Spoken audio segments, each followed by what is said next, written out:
This is a white European colonization of the Levant. It's the same as when they went to North America, Canada, Australia, and New Zealand. They destroyed the indigenous population. Yeah. They created this white European Anglo-Saxon society at the expense of the indigenous people. That's exactly what's happening in Palestine. Hello guys, welcome back to my series. I'm delighted to finally interview a fellow Irishman in this series, Fra, my good friend Fra Hughes. Fra, say hello to everyone. Hello, everyone. Fra, to be fair to you, you're from Belfast. Yes. I would say that the Belfast understanding of Palestine, to be fair, it's a little bit different to the rest of Ireland, and I think people outside of Ireland might like a bit of background to that. Could you tell us why maybe it just means a little bit more to people from Belfast and the 6 counties of Ireland that are under occupation? Well, you've just answered the question yourself. We're still under British occupation.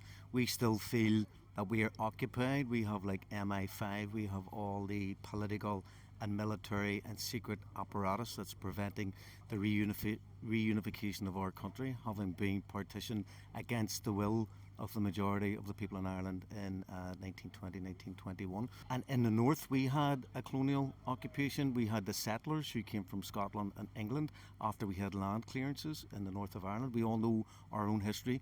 Go to hell or Connacht when they pushed the native indigenous population from the east coast of Ireland to the west coast of Ireland in order to allow a colonisation which would have a footprint to remain British. And we had the black and tans.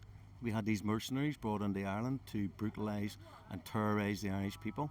They subsequently left Ireland and went to Palestine, and the black and tans carried out that brutal campaign of murder and repression against the Palestinian people. So we've had a national war of liberation for over 800 years. I grew up during the latest phase, 69 to 98. So I remember in 1982 there was the Israeli push all the way up to Beirut, and then the PLO were forced to leave. The Americans offered them transport to take them to Algiers and Tunis and different other countries. And you had the massacre, which is only just a few days ago, the commemoration of the massacre in Sabra and Shatia. And I remember in 1982, 1 year after the hunger strikes in Belfast, I remember thinking, why are the PLO in Beirut? Why aren't they in Palestine? And I remember the murals in Belfast. It showed you a Palestinian with a keffiyeh, and it showed you a Republican with a balaclava. Right. And above it, there was like an RPG, and it's in Beachmount Avenue. And it was renamed RPG Avenue, and it had something like 1 aim, 1 struggle.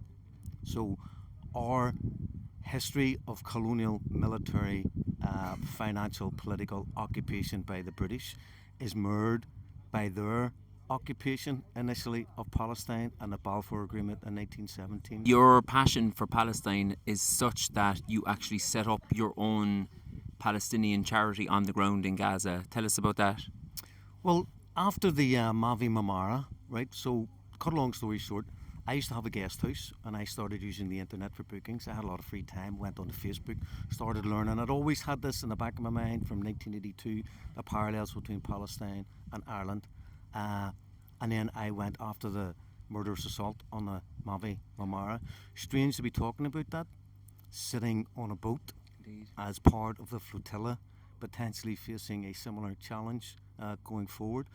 But after the murder of the people on 31st of May, I think it was 2010, we ended up on the first convoy, land convoy with George Galloway, Viva Palestina 5. 35 days on the road, including 15 days in Latakia in Syria, in a refugee camp before we got access through Mubarak and the Egyptian security services. So we saw what happened on the ground. We came back and started the charity after that. So 2011 we raised £10,000 for the Alamal orphanage. Some of the guys who were our interpreters, we just contacted them, what can we do? So we got a solar panel project destroyed in May 2021.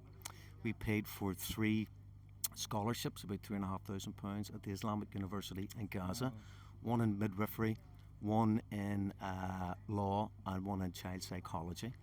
And that university was destroyed in 2024.